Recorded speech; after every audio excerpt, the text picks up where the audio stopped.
Hello bachcho, let's see this question. If n is even, then the sum of n terms of this series 1 square minus 2 square plus 3 square minus 4 square plus 5 square minus 6 square plus up to is, there are 4 options. Let's solve this question.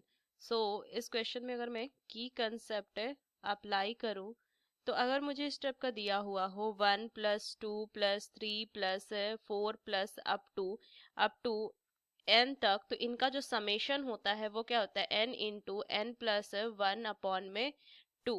तो ये बस मुझे ध्यान में रखनी है। चलिए इस क्वेश्चन को सॉल्व करेंगे। मुझे दिया हुआ है 1 स्क्वायर माइनस 2 स्क्वायर प्लस में 3 स्क्वायर माइनस में 4 स्क्वायर प्लस में 5 स्क्वायर माइनस में 6 स्क्वायर, इस तरीके से ये मुझे गिवन है।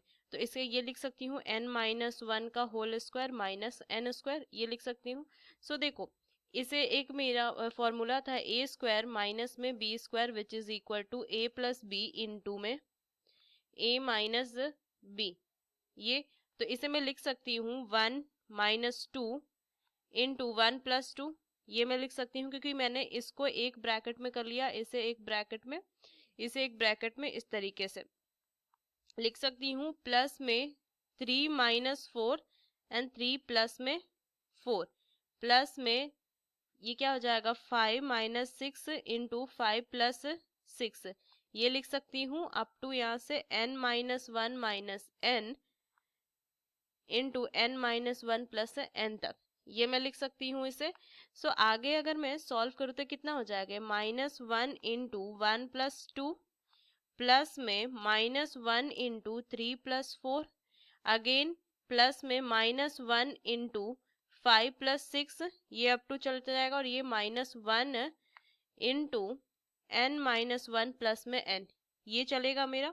सो अगर मैं देखूँ इधर तो माइनस 1 अगर मैं कॉमन ले लूँ तो इधर ब्रैकेट में क्या आ जाएगा, देखिए ब्रैकेट में लिख सकती हूँ 1 प्लस 2 प्लस में 3 प्लस में 4 प्लस में 5 प्लस में 6 अप टू क्या हो जाएगा n माइनस 1 इंटू n, ये मैं लिख सकती हूँ।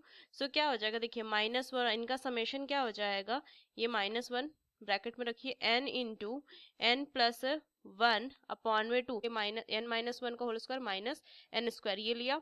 सो यहाँ से अगर मैं देखूँ तो ये कौन सा है, इसका फाइनल क्या हो जाएगा minus n into N plus 1 upon 2।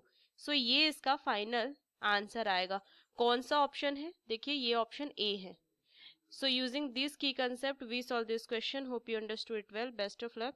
Thank you.